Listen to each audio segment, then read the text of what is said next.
The Babylon Project was our last best hope for peace. It failed.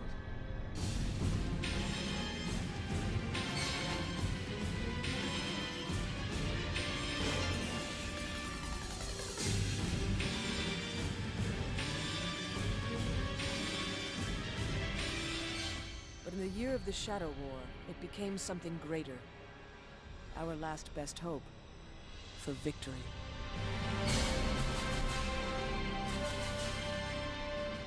The year is 2260. The place, Babylon 5. Hello and welcome to Chats, a television podcast, Season 6, Chatzylon 5. My name is Alan, and... Look around! These are chaotic times, Captain. I'm simply an instrument of my time. People need to understand fear. Do you understand fear? Do you, Magellan? No. No! I do. Jakar's little voice. I hear you! He's so stupid. Just the best gremlin. He's so happy. We'll talk about that later. This is Chatzylon 5, the Babylon. Sure. Oh? No. Well, I just thought we could, it's been a year since we recorded our last set of episodes, so I thought we could talk and reconnect. As friends. Yeah, we record these in batches, everybody. I don't know if people know that, but every year Alan and I go on a winter retreat to our lodge in Vermont, and we watch just the whole season of Babylon 5. And through the magic of editing, we make it seem as if we're recording in different weeks, but it's really all that one magical weekend, Boxing Day weekend. It's actually a cool way to theoretically to record a podcast. Is you just record a lot of it once a year, and then we kind of do that.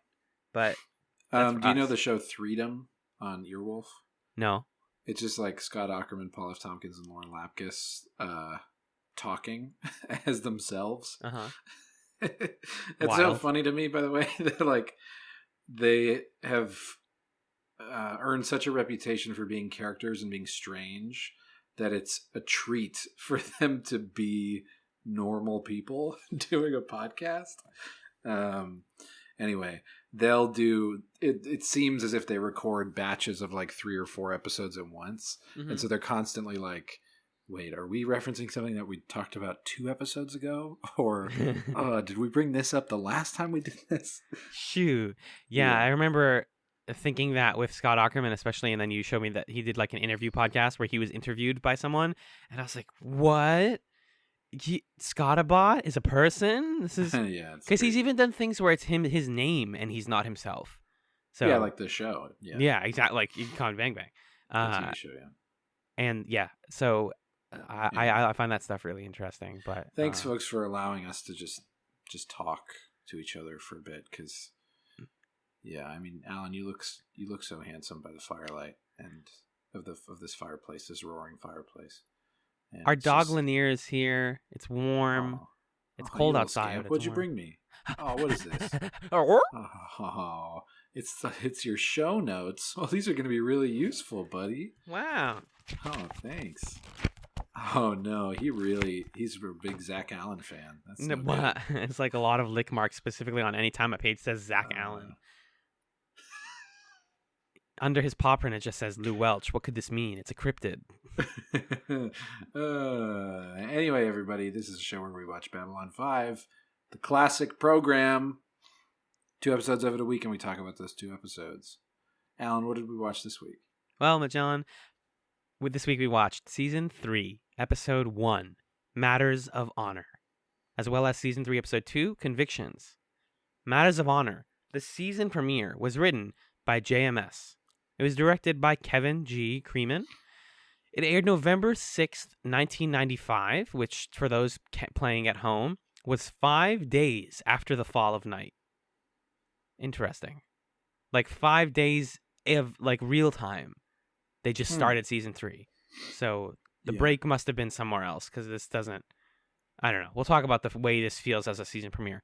But it takes place between December 27th of 2259 and January 9th, Happy New Year, of 2260. Magellan, what happens in Matters of Honor? In this episode, the Babylon 5 crew is presented with a new weapon with which to fight the growing shadow threat. An official from Earth Force comes to the station to investigate Lieutenant Keffer's recording. God rest his soul. God rest his soul. God rest his soul. I like that his legacy on the show is in the control room. They're talking about where did this thing come from, this recording? It's just Sheridan and Ivanova saying, he did this stuff without our approval. We kept telling him not to do it, and he did it anyway, and he's fucked everything up. And now he's dead. But he's dead now, and we don't care about that guy. Screw that guy. It seems fitting. Yeah, what a way to go, honestly.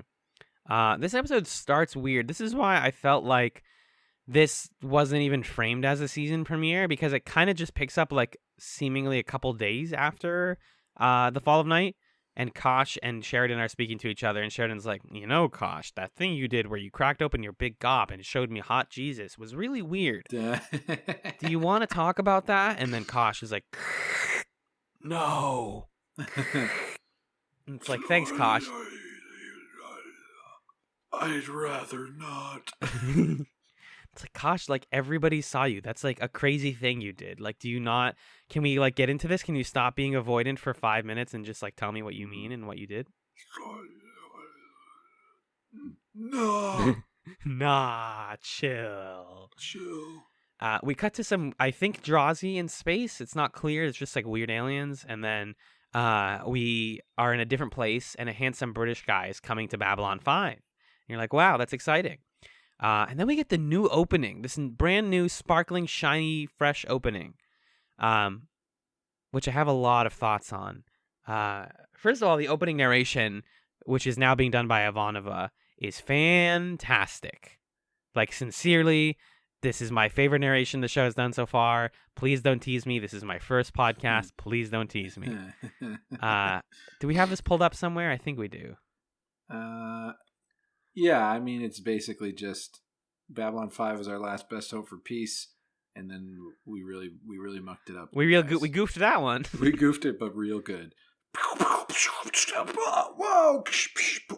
Death. 5 straight minutes of war and fighting. In the year of the Shadow War, which is just getting name dropped now. We're not even beating around it like the Holy War. It became something greater. War, like yeah, our last best hope, like long beat for victory. And then straight to the point. The year is 2260. The place, Babylon 5. And then Bruce Boxleitner as Captain John Sheridan. It's like this like sitcom-esque like turns 45 degrees to the camera, like, hey. That part's kind of cheesy. Yeah. And they're not even like consistent in the type of face that they make, because some of them are like a light smile, like Ivanova and Sheridan's is like, hey. And then Garibaldi's is like that. And then Garibaldi's is so silly. Hey, what's up? And then like some of them turn around and look like deadly serious, and then some of them like barely look at the camera, and then Veers is just like vague existential stress. Right. Jakar's is he's like just finished weeping. It looks so distraught. His makeup looked weird in that. It did kind of look like he just cried, or the lighting or something. Yeah. And then two weird additions. We have Jeff Conaway as Zach Allen. Cool. Great. He made it. He finally made it. I'm so proud. I'm just so proud. That's your man's right there. We got, so it's in order. Sheridan, Ivanova, Garibaldi, Delenn, Franklin, Lanier, Jason Carter as Marcus Cole. What? That British guy has a name already? I love that when you don't know who they are, but then the credits are like, here's who they are, you dummy. You're like, thanks. Yeah. Because they don't even say his last name. I think they only say his name is Marcus in the actual episode. I think so, yeah. And then Veers, Zach Allen, Jakar, and end it all with our man himself, Ambassador Londo Mollari, looking very serious. The most owned man in space. He's the second to last. Jakar's the last one. Is he? Oh, okay. You're right. Yeah. I think they switched it. I think it used to be the other way. Yes, this wiki is incorrect. Franklin has a strange patient who disappears when he turns his back. Who was that? Oh, I don't remember now. You know what I'm talking about, right? Where he's like coming to anything. Yeah, he was. Who was that? What? we might be missing something. We're either dummies or that is a thread. Which is every time I talk about Babylon 5, I'm like, either we missed something or that was a thread that we totally forgot about. Unconscious man from earlier. They didn't even mention who the unconscious man was. Which guy? Whatever. Point is, Franklin's back. He's doing things. Mysterious things are happening. And then, getting right into it, our man, Mr. Morton, is back. Exactly. And I'm like, no, please don't. I had like actual dread seeing him back and Oh live. my God, I know. The show is so good at making us scared of him. He just walks in like, hey, what's up? And you're like, no, please don't be here. This guy and this actor's playing it perfectly. He really is, yeah. Yeah. I love how gradually over time we see Morton getting more and more annoyed with the people that he's puppeting. Yeah, he has a personality now, too. Yeah, because at first he was just this sort of evil, Satan is a handsome man kind of character. Uh-huh. But now he's like, Londo, I'm sick of your shit. And if you want to try to get away from this, well, good for you. And then Londo's like, please, like, can I? I'm glad you helped. I'm glad the Narn homeworld is ours now. I'm glad we have room to maneuver and take over the rest of the galaxy. You're done though. We have danced our last little dance, Mr. Morton. Now it is time for you to go away. And then not only is Mr. Morton like, sure, dude, for sure, I'm definitely going to do that. He goes, come back in this afternoon. We'll meet tonight. Sounds good. I already told you it sounds good. You don't get to back out of this. Okay, bye. And basically they talk later. And just to wrap this up, Morton is like, okay, so here's the rules, Mr. Malari. Here's a line. And he like has this dumb hologram of like the Centauri controlled territory. Draws a line down basically like 25% of it and says like, this is ours. Don't touch anything here. Don't touch anything. But other than that, it's fine. Don't worry about it. We won't fight you guys. We'll never touch you if you don't touch us. There's just this one planet that may or may not have rangers on it that we really want. Anyways, that's it. What do you think about this? I don't care because I'm already doing it.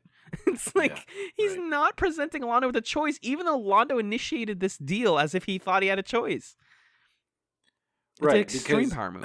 What we find out in this exchange is that Londo's like, okay, yeah, sounds good. I got what I wanted. And Morden's like, great. Okay, cool.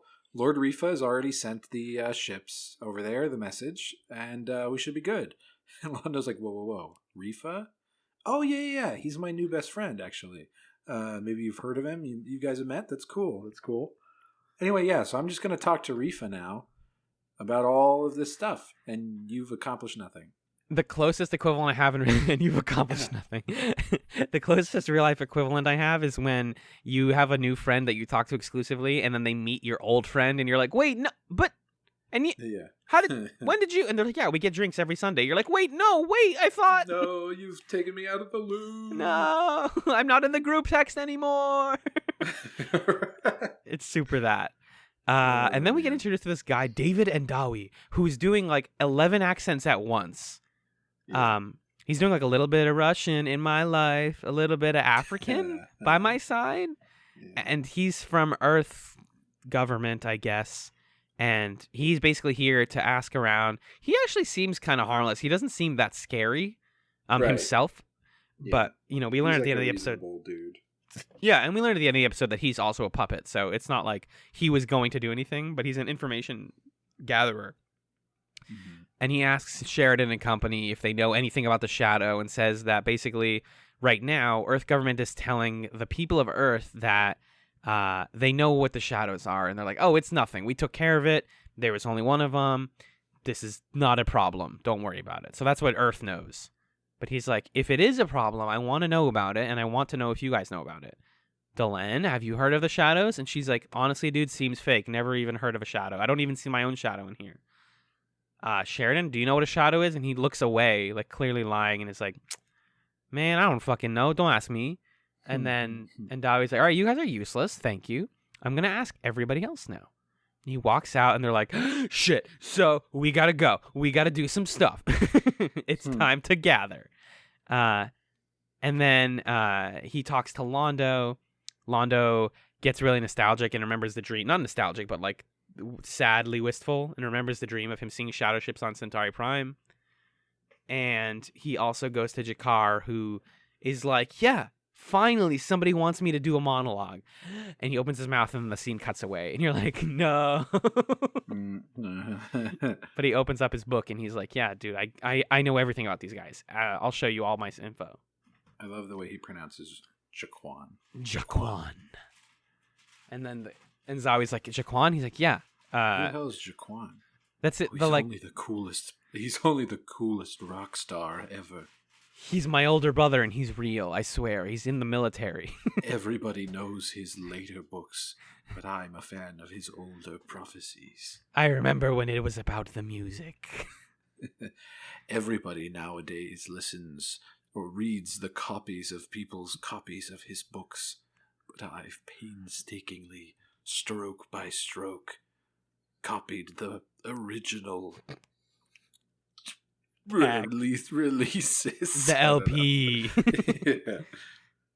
Yeah. Let's Prophecy. That's what that stands for. Can we just recognize Long that prophecy. that was actually a pretty good Jakar impression? That was really good. Can Thank we you. recognize it? No. Thank you, How about no? We can't recognize it. All right, cool. I just wanted to know if we could recognize it. The answer is Okay. It seems from all these different scenes that the shadows are probably going to either attack Centauri Prime or like make a move on them because, you know, Londo is that person in your game of either whatever strategy game you want. Civ. You said Civilization. Don't back away from it. When I we know, were but it's texting, you said universal. I Civilization want- specifically. Okay, so you're playing Civ and you're playing a multiplayer game with your friends, and you have the one friend who's trying to go for like a diplomatic victory. This is Londo, and you have me, who is Morden, and I'm going for a military victory. And I'm bumping into your borders, and I say, hey, can I have half of your borders? And you're like, sure, I don't need these ones. Just don't attack me because I need to move. And I tell you, sure, no doubt, dude. I just need these borders to build troops. That's fine. Not a problem. You ignore me. You leave. 5 or 6 turns later, I have an entire army. I have moved them over to your line. You get the alert that, you know, player named Morden has attacked your colony. And then you say, what the fuck, dude? And then I've already won. Yeah. It's already turned 50 and I'm making fucking big guns, dude. You're on rocks. I'm on guns. What Londo's dealings with the shadows reminds me of when my roommate Charlie first got into StarCraft 2. He tried to teach me how to play. And so I played a game with him and our friend Arthur.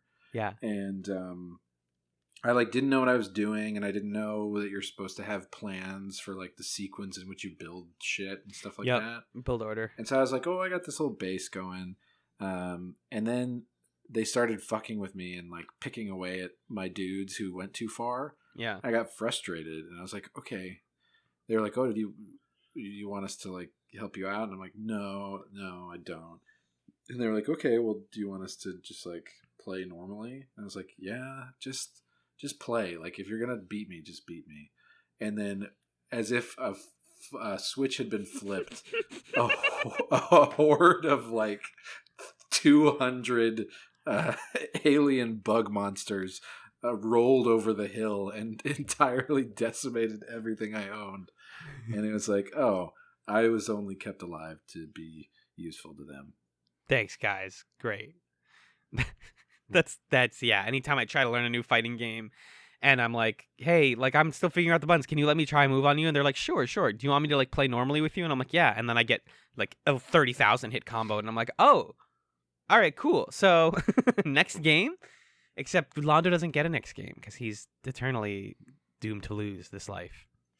As we'll see in the next episode, also doomed to not die.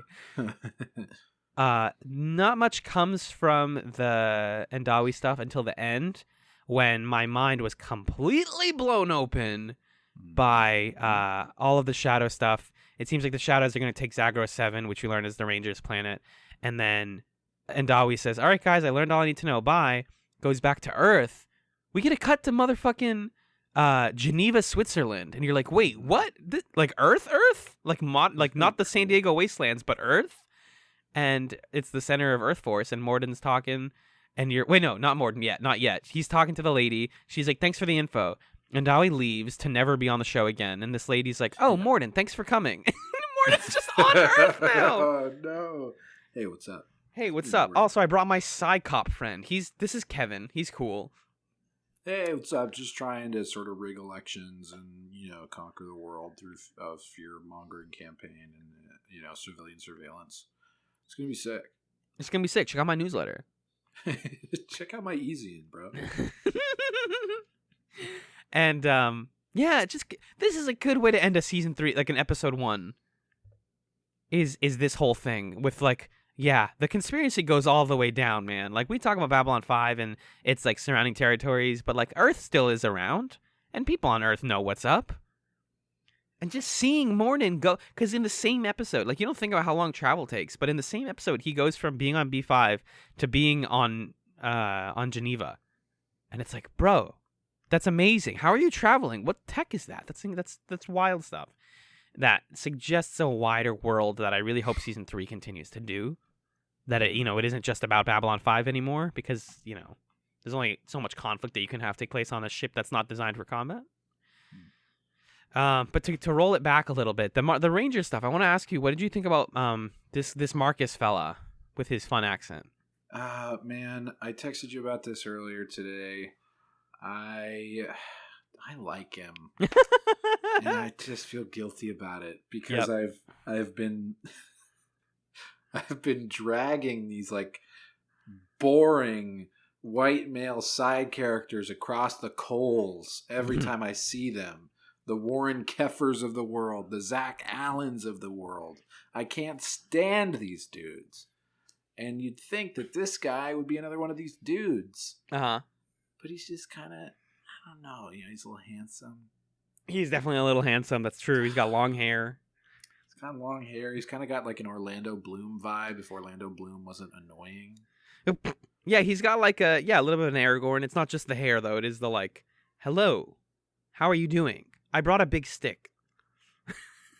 Orlando Bloom was like a lost dude. So. Same thing.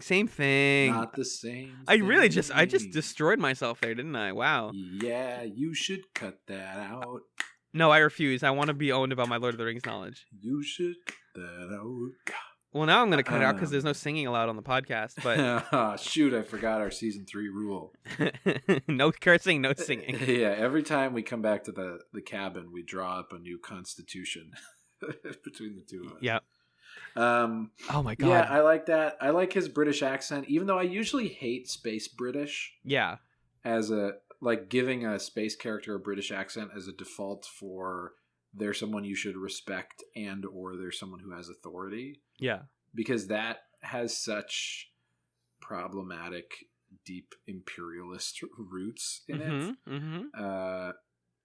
But I liked his British accent. That was nice. So I don't know, man. I don't know well, it's specifically because, like, with a show like Star Trek or even Farscape, like, different people have different accents. There's no universal accent. Like, everybody from this place is like this. But so far, at least, every human on Babylon 5 has had a very, like, non-accented English. Or if anything, it's, like, a little bit, like, upper-class East Coast English. Like, Garibaldi's, like, kind of New Yorkishness, and Zach and Lou and Sheridan and Franklin all have this, like, hey, how's it going? My name's Zach Allen. And, like, whenever somebody's from somewhere else, they sound a little different. But we've never just had, like, British, except, the Jack the Ripper. But that was like weird. Even that was like weird. I guess you're right that it's not as on this show it's weirder to have British. Show. Yeah, that's a good point. So it feels like it's a little out of left field. I hope he gets stuff to do. I'm not going to hold my breath. I've only heard people don't like him. I've never heard people like him. Yeah, it's not like, again, this show doesn't, I don't think, have a Dawn. I've picked him as my Zach Allen. Okay, great. He's your ride or die. Yeah, he's my day one. Like, I don't think he's a Dawn Summers or a Jahul from... Dawn Summers has some redeeming qualities, doesn't she? We like Dawn. No, you're right. Yeah, we like Dawn. We liked Dawn. Okay, cool. Yeah, the internet doesn't like Dawn. The Vampire Slayer. I think, it's different when you're watching a show, binging it, than following it for years and years of your life. It's different. Exactly. And Jewel is a good comparison. not a very worthwhile character at all. Right. So he's a ranger. We learned that Ivanova knows about the rangers. Everyone just knows at this point. Yeah, like, what a great scene where they're like, okay, Ivanova, time to lore dump. And she's like, oh, you mean this lore that I know? And they're like, wait, where'd you know? And she's like, I work on the ship. You guys are very loud. Like, she says, like, if there was something on this ship I didn't know about, that would be an issue, which is a good explanation for why we don't need another like, recap. He fights off some people. He suggests he like gives Dylan this like necklace, suggesting that he knows things and that he's cool. I think it's just confirming that he's a ranger, but it's kind of like, what's the deal with this necklace? Because he mentions that it was like burned in Minbari and human flame and then like frozen again and something, and it's like, what are you talking about? And finally he says, I'm gonna show you something at the end. We're gonna go on a space adventure. And they're like, what is it? And he's like, what is the line exactly? It's supposed to be really cool. It's not that cool. Oh, would you tell us what's waiting for us on the other side? And he goes, a beginning. Like, yeah, like, bro, you're not of Vorlon. You can just talk to us. You can just use words. Just because you're British doesn't mean you also have to be mysterious. That's a fraught combination too. Yeah, it just sounds like how I talk to my Uber drivers sometimes. Yeah, where like I'm just not great at talking to strangers. Mm-hmm. So I'll just be as curt and vague as possible. And just completely rebuff any like question about like, oh, where are you going? You're like, oh, somewhere. Yeah. The most recent lift I got in, or not the most recent, but a recent one, the woman picked me up and then she was like, I used to know a girl who lived around here who died. It's like, whoa. Yikes. It is 6 a.m. and we're going to the airport. Please. Have like 1% chill. God, and then so whatever. Cole takes them to the White Star, which is the new fancy Army of Light ship. It looks cool. It's a Minbari ship. The CG is bad. I've been watching. Yeah, the CG is bad, but I like the attempt at interesting. Oh, definitely. Design sort of looks like Camino. It does look very Camino. Yeah. And everyone's wearing white. Yeah. Hey, what are the aliens on Camino called with their huge necks? The Caminoans. Okay, Caminoans. I don't know how exactly to pronounce it, but that's what they're called. I like Caminoans. Caminoans? Camino. The White Star, it's got big guns. It's a mixture of Vorlon and Minbari tech, which is awesome. And he's like, hey, use this. Oh, shit, there's a shadow right there. Everyone appropriately freaks the hell out about a shadow. Wow, that's so scary. Sheridan, we're going to open a jump gate inside of a jump gate. You're like, why would you do that? And then they say it's a bonehead maneuver, and he apologizes to Lanier, and Lanier's like, dude, no offense. Like, none taken. It's fine. I know my head is weird. We're all like this.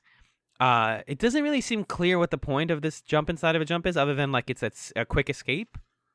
And it might damage the shadow ship, because there's this moment where they're like, we can't fight it with the guns we have, even though we just got you this cool ship. That's the point, is Delenn saying it's impossible to destroy this thing.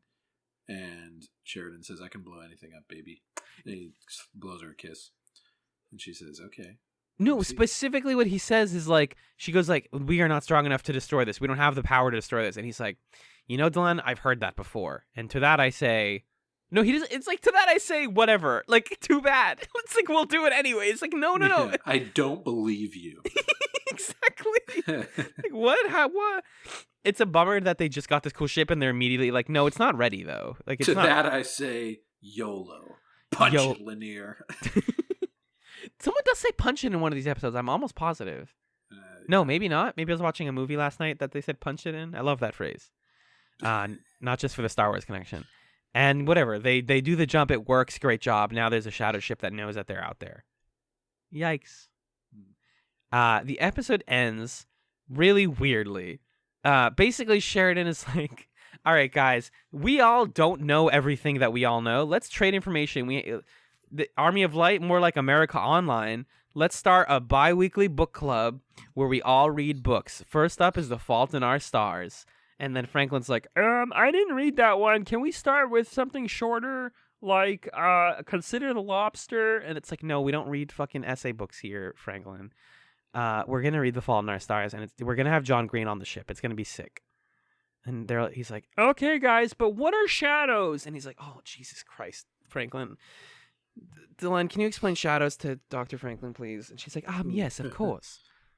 And then she spends presumably 3 hours over the credits. Right, it's all right, camera. You can leave. Yeah, the camera's like, I'm out of here. What? No, the episode leaves. I've left rooms like that before, where it's like, okay, this is a whole thing. But I'm just gonna go. And that's the note we end on. It's like, I think the Mord and Cyclops stuff would have been a cooler note to end on. But yeah, this is cute though. Delenn giving the lore dump again. I mean, it makes sense for a first episode of a season that this kind of... It's one of the least egregious examples I've seen of a show reminding you of something in an obvious way. Yeah. I'm glad they did it at the end and faded out on it instead of doing it in the middle and like actually doing it. Right. And it's important that we know that everybody here knows everything. Like them having a war council that meets every other week is like kind of funny that he says like, we'll meet every other Saturday and we're going to talk about war. Put it into your GCals. Yeah. It's so real. It's so like how this is done in real life. Yeah. And that's where we end up with our first episode. Nice. It's exciting. I think this one gave me high hopes for the season. So let's immediately crush those after this brief musical break. Wait, did we get emails this week, Magellan? Let's check. Let's find out. Alan is checking the email account. I doubt that we got emails, but why not check? Who does it hurt? That beat did not work out well. We don't... Oh, wait, we do. We totally do. Baby. Oh, great. I haven't read this yet because this is over a week old. This is from Danny, previous guest and longtime fan. Because this was a week ago. This was from when we were doing the recap, and he said, "Don't read this on the recap." Oh, cool. You want me to read this one? Sure. Bingos! This is stray notes from Danny for our discussion on episodes 1 and 2 of Season 3. Why, hello there, he says. Welcome to Season 3. A little teaser of what's to come on Babylon 5 Season 3, where you can't have nice things. Yep, great. Firstly, a note on intros in Babylon 5. Yes, every season will have a different intro with different music, monologues, words, etc., and we'll touch on the state of each season. Personally, the season intro for Season 3 is my favorite, and the line Babylon 5 was our last best hope for peace, it failed, really sets the mood of this season and the show. Valid.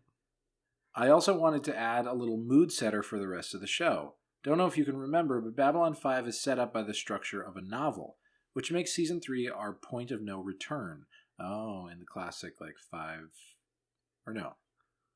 Point of no return, that's not part of the 5-step thing. What's that, Hero's Journey?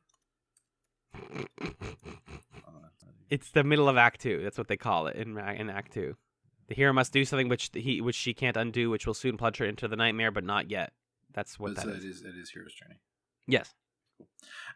In a 3-act story, you think? Yes. Okay. Yeah. Which makes Season 3 our point of no return. So it's Season 1 setting up the show, Season 2 setting up the important questions of the show. Season 3 is where the story really begins to kick off. So I'll look forward to your reaction to that. As for the season in the eyes of fans, you'll find that half of the fans or fan base is split up between whether Season 3 or Season 4 is the best season. So it'll be very exciting to see which of these two becomes your favorite, as both contain some really awesome episodes. Finally, Season 3 will contain a few filler episodes, where on the opposite hand, Season 4 includes none. Impossible. On the other hand, Season 3 has the best episode in Babylon 5. And for me, that episode is number 1 in sci-fi TV.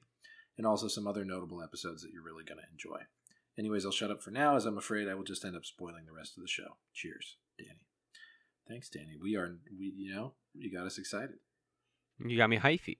I feel like most of these types of shows are best in the middle.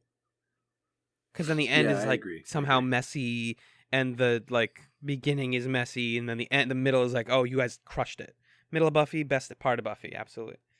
Season 5, yeah, I agree. Thanks, Majon, for saying that. Season 5 is your favorite season of Buffy. Great. Yeah, locked in. You didn't give me time to process that. Yeah, whoa.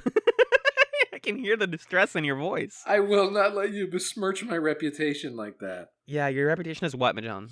As what? You're telling me that the Glory season is my favorite season of Buffy the Vampire Slayer? Easily, and everybody who says Glory is the worst villain is misogynist and wrong. Do not impugn my character by associating me with that season of television. Okay, there were some good episodes. Yeah, season 4 has Adam. I know that's your real favorite season. I would rather rewatch season 4 than season 5.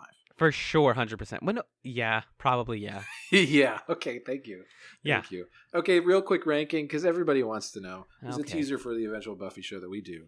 I mean, just run it down. Run down the season rankings, bro. Go ahead. Worst to best or best to worst? Worst to best. 1, 6, 7, 5, 4, 3.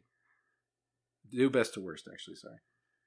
3, easier for me to process. 4, 5, 7, 6, 1. 3, 4, 5, 7, 6, 1. Interesting. Where's 2? Oh, I forget. 2 and 3 are like tied, so it's actually no. It's 3, 2, 4, 5, 7, 6, 1. There you go. 2, 4, 5, 7, 6, 1. I just wrote those out. This is mine. 3, 7. Wow. Okay, fair. Yeah. 2, 4. Yep. 2 has Spike. You always forget that 2 has Spike in it. It's a good Spike, like before 2 Spike has sucks. Angel. I mean, it has Angel's. Whole shit. Yep. His whole shit. That's really what pops off in 2. 3, 7, 2, 4. Yeah, 5. I guess 5, 6, 1. I guess I agree with you for some of that, and I just moved 7. Anyways, in like 3 years when we get to Buffy, just send me a text that says Chatzylon 5 episode 26, and we'll go back to these rankings and be proven wrong. That's good. Yeah, regarding the email that we're reading. Regarding the email, I am excited. I do think that season 3 and 4 are going to be the good ones. I can already tell. Season 3 is shaping up well. It bums me out actually to hear that there's filler, because spoiler alert, season 3 episode 2 is totally filler. Welcome back to Let's get right into 5. it. We'll be right back. The second episode we watched this week was season 3, episode 2, Convictions. It was written by J.M.S., directed by Michael Vehar. It aired November 13th, 1995. And it takes place January 13th to January 14th of 2260. Alan, what happened in Convictions? Well, Magellan, I really hope that came up in the audio track. It did. A mad bomber detonates a series of random bombs, threatening the station and its population. Why is this written like this? It actually says a mad bomber detonates a series of random bombings, threatening the station and its population.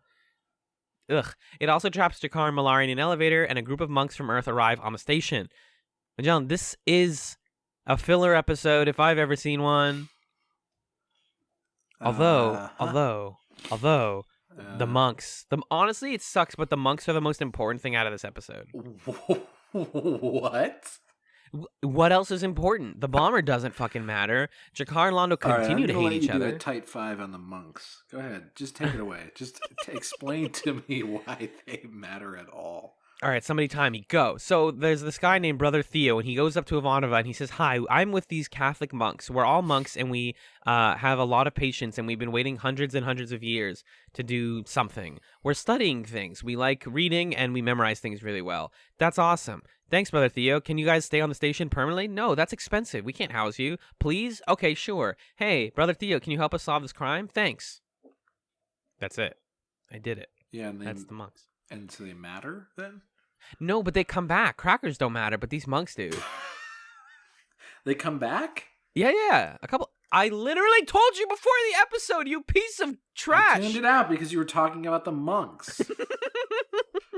Just like you always tune me out in bed. The only monk I want to talk about is Tony Shalhoub. I'll spit out Pierre, no. I want to talk about every episode of Tony Shalhoub's monk. Starting with episode 1, beginnings. I'm searching on Google Tony Shalhoub's monk. Stop. We're going to do a monk podcast next? Do we have to?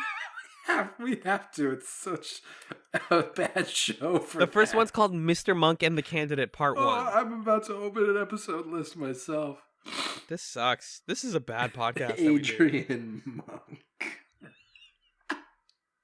I don't know why this is so funny to me. Adrian Monk is a brilliant San Francisco detective whose obsessive compulsive disorder just happens to get in the way. I'm peeking the mic a lot.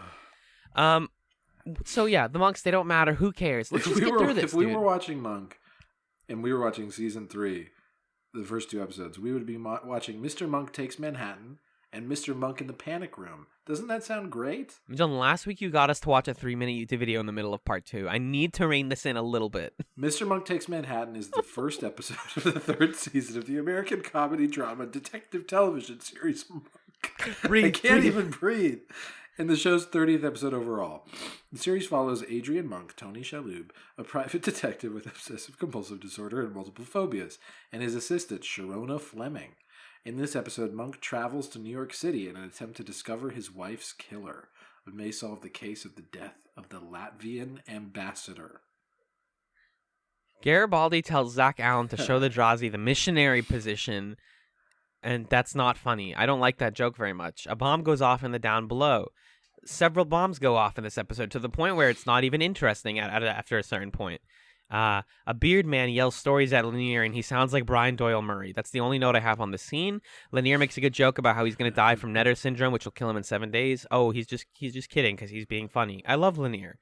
I gotta say, I appreciated in that scene, as soon as Lanier lied, the part of my brain that does this pushed up its glasses and went, well, actually, when Bari lie, they can't do that because... And then Lanier mumbled as I was talking to myself, oh, I have to do penance for that later. The same thing happened to me in the first episode when they met Marcus Cole in the bar. And Marcus Cole was like, here's this drink. Lanier sips it. And I was like, actually, Minbari can't have alcohol because it sends them into a furious rage. And then Lanier was like, no alcohol in there. We're good. Yeah, the show got your back, dude. They know. Yeah. They're smart. I've just been burned before, man. We watched Farscape, where the show has very well documented on this show that I've been burned before. By me, personally. Yeah. I put my brand into your back. It's a big A, just like the Scarlet Letter. You ever think about how the Scarlet Letter is like the worst if you're trying to like chats the Scarlet Letter because it's all the symbolism is like really heavy-handed and bad? It's like, yeah, A for adulterer. Wow, you did it. There was a big A in the sky. Great job, Nathaniel Hawthorne. Hey, bud. That's not his imagery, bud. That's real Puritan imagery. The A in the sky? Not in the sky. Oh, okay, I guess that's dumb. Yeah, it's just a big honking A. Lanier gets hit by... You know what they should have put in the sky is the watchful eyes of T.J. Eckleburg. Oh my God, that's the chunky symbolism. That's a symbol. Oh, hey, F. Scott, get in here. I just finished your manuscript. I gotta tell you, a lot of this stuff is shit. East Egg, West Egg, Ashtown, fuck it. But these eyes, oh baby, these eyes of T.J. Eckleburg. Now that's some good shit. My wife Zelda said it's a good symbol. Can we keep West Egg at least, please, guys? My wife Zelda.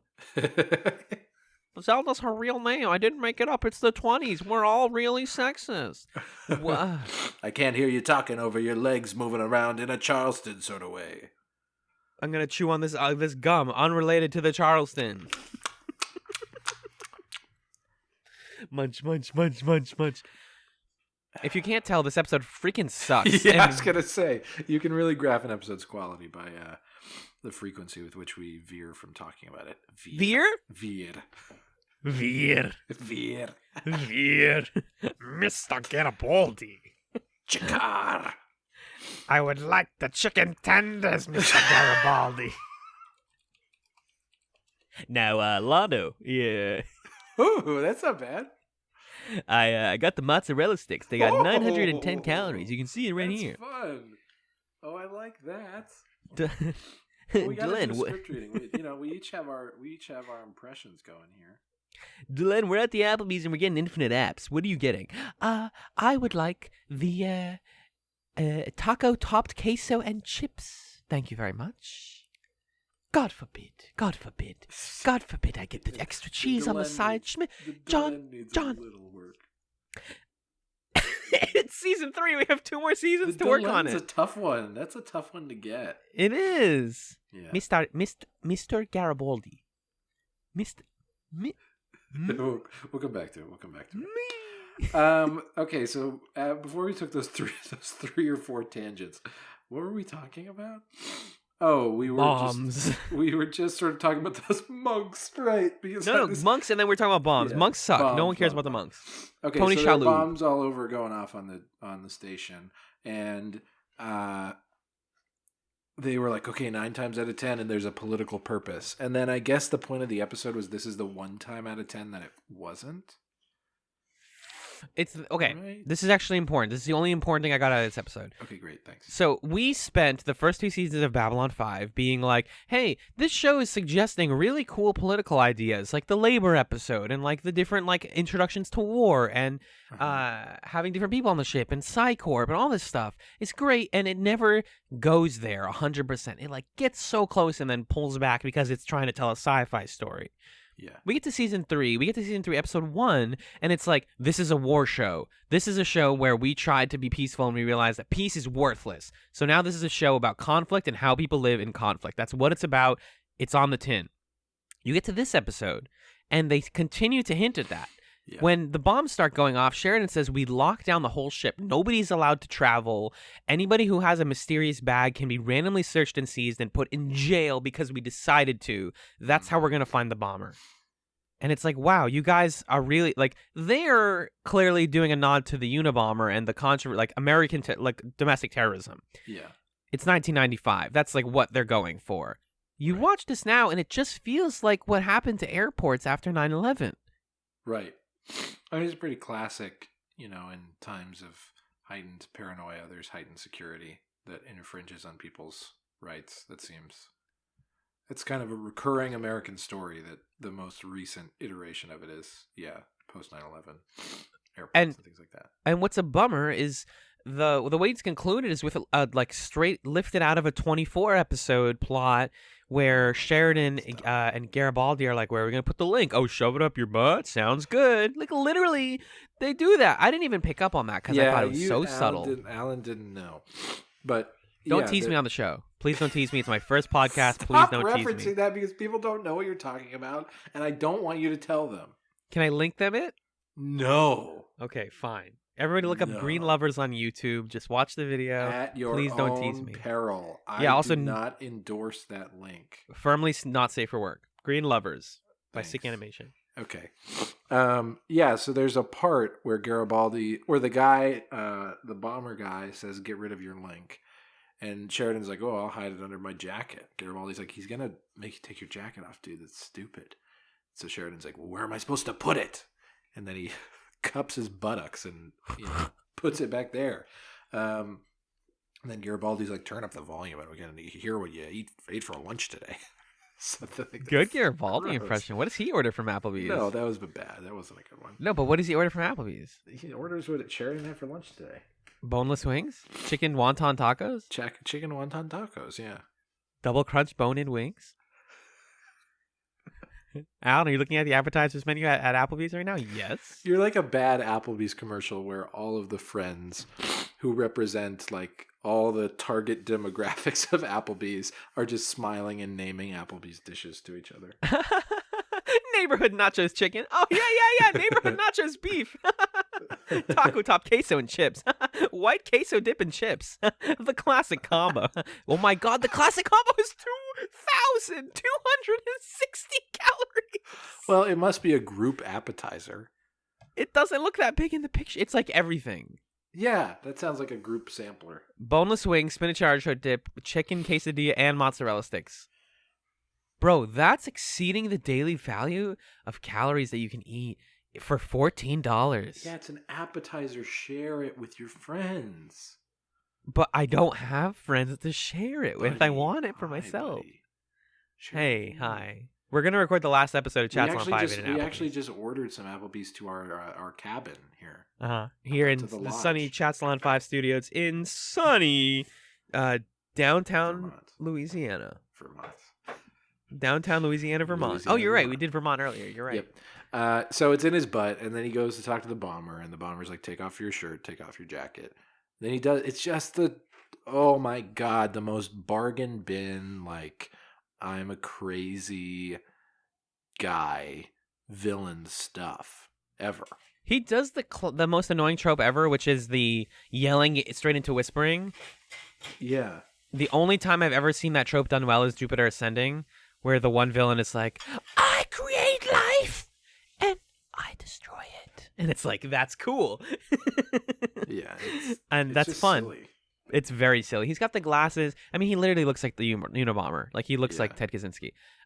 They're not being subtle here. Why is this plot here? What is this about? Like, it's supposed to say that there's chaos or that people are scared, I guess. There's fear and there's because like they don't make it clear why he's unhappy. Like, if he told Sheridan, like, hey, your policies led to me losing my life, then that would make a little bit of sense. But he's just like, my wife left me. I didn't have any money. I lost my job. And so I came to Babylon 5 and I hate you. Yeah. I think we kind of just demand more from this sort of plot nowadays than would have been demanded of in the 90s. Like, I think that this was maybe stale then, but less stale. Yeah. I think if we were to see this plot in a show nowadays, I'd want for there to be some serious social commentary on, like, the way in which people are radicalized online by ISIS or by Russia or by just Donald Trump or people, not being able to have sex because they're awful. Yeah. Incel sort of stuff. I think there's like a take that can be done on this plot today. But without that, us watching it today, it's like this means nothing and adds nothing. And there's no plot here. And it's just like you said, a chance for Sheridan to be like, big, macho, tough guy. Let me punch you in the face real hard. Right. The tension comes from the timer on, like, I'll hit the dead man switch and I'll blow up Babylon 5. Yeah. I was just talking about this recently with a friend. I think one of the easiest and often most effective, I don't mean to say it's bad, but one of the easiest, like, narrative things to inject tension into a scene is limits, be it time limits or, in the case of, like, a war show or like Gundam is what we were talking about, ammunition. Yeah. Like, as soon as you have finite, because it doesn't make logical sense for a robot shaped like a person that was built for trillions of dollars to have a gun that needs to reload. Like, why does it need to reload? But I tell you that in War in the Pocket, Gundam uses or a mobile suit uses a pump action shotgun that it needs to reload, and it takes time to reload, and that's sick. Yeah. Because it adds tension to the scene and it adds an urgency to, like, we need to figure this out. Because if this episode was just like Sheridan talking to this guy and being like, well, whatever, I think you're wrong, and they just talked it out like Star Trek style, it wouldn't work because, again, they're not going to get anywhere. They're not going to get to, like... It would work if there was substance to why the guy's upset. Right. With this character as is, the only thing that adds tension is that he has a bomb. If he didn't have a bomb, it would be nothing. He would need to be a character for it to work. Right. But yeah, the solution is not add a bomb. It's throw the script It's make away a character. and let's do a different one. Or if you want to be really spicy, do both. Make him a character and also give me the bomb. I don't have a problem with, like, we're gonna pull the plug and blow this thing up. Yeah. Do you understand fear, Sheridan? It's like, shut up, loser. You're not cool or interesting. Thanks. What's his freaking name? It's like Robert J. Carlson, the least sci-fi name of all time. Whatever. Garibaldi defuses the bomb, and they're all happy. That's so awesome. Lanier, although he was damaged, saving Londo and Delenn, is in the emergency room, and this kind of lets us pivot to our other B plot, which is much more interesting. While he's in critical condition, Londo comes to him and tries to thank him for saving his life, and makes this joke about how many Narn does it take to screw in a light bulb? One now, but back in the day, we had hundreds of slaves to screw in hundreds of light bulbs. Yeah, at our very whim, or whatever he says. And it's like no one laughs, obviously, because he's talking to an unconscious man, and he's like, "Oh, you had to be there, bud." Like, it was. I swear, it's funny, and it's just sad Londo, and it's just Londo realizing he doesn't have anyone to laugh with or pathetic. It really is. It's not a good joke, Londo. Like, it's just racist. It's like your uncle makes like a racist joke, and like they're like, "Oh," you kids don't laugh at my humor anymore. You guys don't get it. Like, it's Yeah. not funny for you, but it's funny for me. And it's like, no, dude, you're not, you're not with it anymore, Lana. I'm sorry. Yeah, I'm really happy that we're moving away from evil Londo to like I fucked up and it's too late to fix anything and I'm sad Londo. Oh yeah, and they leaned harder and harder into that with the good B plot, which is yet another explosion goes off. Londo finds himself trapped in an elevator with Jakar, and this is a plot that I've literally like dreamed about being able to write. Yeah. Like you get your two most characters that hate each other on just a basic anatomical level, and you trap them in an elevator. What do? They can't kill each other, and it's like that's perfect. That's so good. And they talk a little bit, and they kind of just say like, "Man, I would like it." What it does is it serves Jakar's character to be like, "Oh, this is perfect. Ha ha ha! I love this. You get to die without me getting the consequence of having to lose 500 people, including my family. This is so good. I'm really happy about this." Instead of Londo like courting Jakar or saying like we're not so different, you and I, or like apologizing even a little bit. Yeah. I would just give me a whole episode of this. Give me them sitting down and being like, why are we here? How did we end up in this place? Because he says like we're gonna run out of air. It's gonna smoke us out because the door outside is on fire. And it's like, all right, so there's tension, but like they're not gonna die. And we know they're going to get out. So it's a question of, like, what's interesting about them in there? Like, what's the conversation? What's the substance of it? And I honestly was a little bummed out, but I was a little disappointed. They didn't really do much with it. Same. The line, there is nothing political about the truth, is fantastic. I believe Londo says that to Jakar. Because they're talking about, like, oh, you know, you're a villain. You're a terrible person. You know, your whole empire is based on a lie and all this stuff. Yeah. But... yeah, just you did it and now you burned it. It's sort of like how in season 1 you were saying that they burned a dead dad plot with Ivanova because now they can't do a dead dad. Right. Yeah, you can't do characters trapped in the elevator again. Yeah. And it is kind of upsetting because we get the one initial scene where Londo and Jakar are stuck on the elevator. And we see a really fun and haunting moment from Jakar where he's like giggling, laughing at the idea of the two of them dying there together. And then the next scene, what? They're like passing out from the smoke. You know, we don't really see other beats of that story at all. And I think that's what is kind of a letdown about it, is the plot doesn't really... not that it has to go anywhere, but yeah, I think I agree with you that I wanted to see some kind of emotional arc. Like maybe Londo gets so frustrated that he starts like choking Jakar or something, you know, and like cracks. I mean, them choking each other is like good symbolism and reminds us like that's how they're thinking they're gonna die. Like maybe this would have been the moment, and they get to it. They almost get there. Right. Hands on each other's throat, and I see you, and you're the last person I see. We can like hint that that's gonna happen. I think that's the thing that's frustrating to me is that Londo didn't break. Yeah, not even a little. Yeah. But maybe that'll happen later.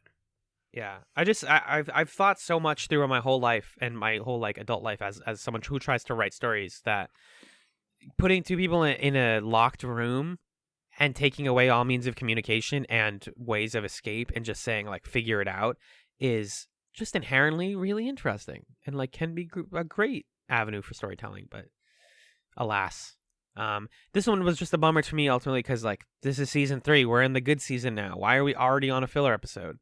Yeah. But hopefully this is not a trend. Yep. Agreed. So we have an episode that people are really excited for next week. Yeah. Speaking of monks, do you want to tell the kids what we're watching next week on Chatzylon 5? Let me just find it. Next week on Chatzylon 5, we are watching... Okay. All right, next week on Chatzylon 5, we are watching a special 2-part episode, Mr. Monk and the Candidate. This is season 1, episode 1 and 2 of the TV show Monk, starring Tony Shalhoub. So every other week we watch Monk, and then we go back to Babylon 5. And then we watch Chuck. And then we watch Psych. Just every one word white guy. Bad fucking... It's a sound. Because the plots really start to intersect. Monk, Chuck, Psych.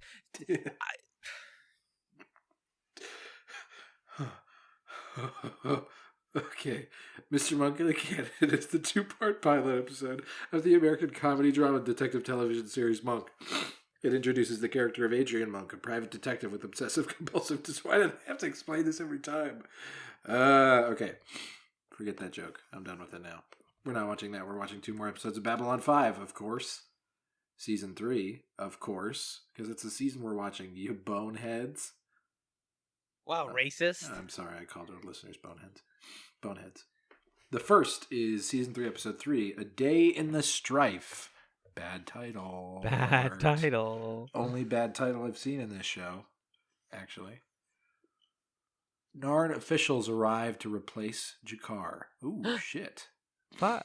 An alien ship threatens the station with a deadly intelligence test. That's kind of fun. Yeah, that sounds cool. Is this next one the one people are stoked about? This next one's our guest episode. Ooh, yeah. Season 3, Episode 4, Passing Through Gethsemane. Lita Alexander returns as Kosh's aide. A monk. God damn. It's those monks. It is. I think it is those on ones. board the station experiences terrifying visions.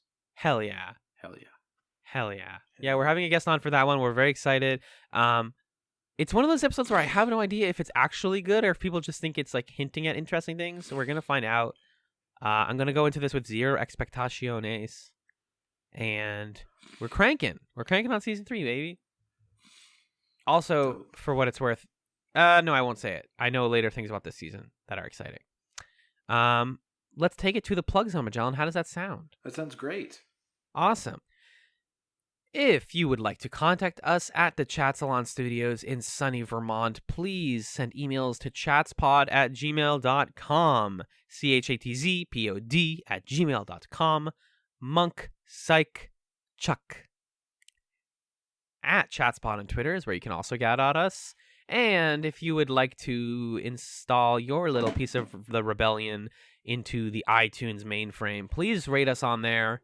Rate us 5 stars and recommend people subscribe because iTunes is trying to mess with us and they don't want our show on there anymore. Yeah, boo. Boo iTunes. That's actually not true, but they just made some new... Yeah, not us specifically. They love us. They made rules about like how you're supposed to title things that are stupid to us. If we're not listed anymore, if someone looks us up and they're not listed, let us know. We'll work through that, but it's probably one of those policies that they're gonna have to change at some point. If you don't care about iTunes and want to just support us directly, patreon.com/chatspod is a website where you can go and donate money to us. At $2 a month, you get commentary chats where we watch films. We're trying to record our last film commentary for February very soon. And at $5 a month, you get the bi-weekly hangout show Chats Nights, where if you like us goofing off and going on tangents, the last episode was recorded at like 1 a.m. So, peep that ish. But John, what is your chatsum for this week? Well, I was going to talk about some movies that I watched recently, but right before we recorded the second half, we listened to one of 2 new Carly Rae Jepsen singles, a song called No Drug Like Me, and it was great. It's fire. So check it out. I can only assume that the other one, Now That I Found You, is also really good. Gonna listen to that after this, so check them out. Tunes. What's yours? Mine are actually also music related. I have like a pair of chatsum actually that I kind of want to try to tie together. So, Marvel movies. John and I have been watching Marvel movies since we were in high school, little lads. I fell off of them after a while, but yeah. But yeah, and same, big same. Like I come back on and off basically once every like other year, and I'm trying to catch up this year so that I can watch Infinity War 2 when it comes out. But related to that, I found out that there is sort of an MCU in the K-pop universe. Oh. Yeah, so there's a group, they're now a group, called Luna, Loona, and they have this whole backstory to their music videos and their like debut schedule that's known as the Lunaverse. You can just look this up on YouTube and find like playlists, and it's basically just all of these music videos. Like the way they started Luna was in 2016. they had like one member release a solo single, and it was like Luna / her name, whatever her name is. And then they did another one, and then they did a third one, and they said, all right, these are now a trio. And they put out a couple songs as a trio. And then they added another trio, and they have their own story. And then they start to imply that like the things happening in their videos are connected. And I'm going to drop a couple of buzzwords and see if it keeps you interested. Dimensional travel, What? time travel, What? alternate personalities, What? meditations on love. It's really fascinating. And eventually they added a third trio for a total of 9. And at this point in 2018, going into 2019, they debuted as Luna, the full group, which is a 9-person K-pop supergroup, and they're all fantastic. It's a really unique and creative way to like get around the, hey, it's a new group. Now we put out music and we're just a group. Cool. I like that. Yeah, it's like, no, we like if you've been following this for a while or you follow it now in order, you're watching them like hint at later things and characters are meeting each other in their videos, and it's like, wow, this is a whole universe. This is awesome. So check that out. It is they actually have compared themselves to like the MCU and the Avengers because it feels like a, you know, X-Men meet the X-Force meet the other X-Men kind of thing. This other one is just a shout out. I don't get to talk about video games very much on this podcast, but recently I've been playing this the remake of Resident Evil 2, which is just fantastic. If you have any sort of console, the PlayStation, a computer, an Xbox, whatever, and you think, I don't like horror games. I know Resident Evil 2 is a scary game. I really strongly recommend you give it a shot because it is like a panacea for somebody who's tired of games that give you everything. If you're just like playing these new Pokemon, you know, they just announced a new Pokemon and you're like, ugh, it's going to be so easy. It's made for babies. It's not to say that like Resident Evil is like hardcore for adults, but like it actually accurately mirrors the stress of living under capitalism, I think, and the stress to like make rent. Oh, cool. How can I experience that in more ways? Right, that's the thing is I tell people that and they're like, great, I don't want that because I live that. But being able to like carve out your niche in that space and find success in it is really rewarding because it's a survival horror game. So it's like, you know, I'm running forward and going through this big mansion. Oh, I don't have enough ammo. Oh, there's another zombie. Oh, they spawned again. I just need to get the key in the other room. I need to go back and where did I drop the key? Shit. Oh, I wasted my knife on the guy. I can't even save here. It's just constantly. But it's like tight and beautiful and it's pretty short and you will find success if you're just patient with it, or if you're like me and you just sit and talk to people while you play it because you can't play it by yourself because you're a big baby. Yeah. I recommend it. I never recommend games on here. This is a watershed moment. Yeah, it's a once in a lifetime opportunity. And this has been Chatzylon 5. Peace.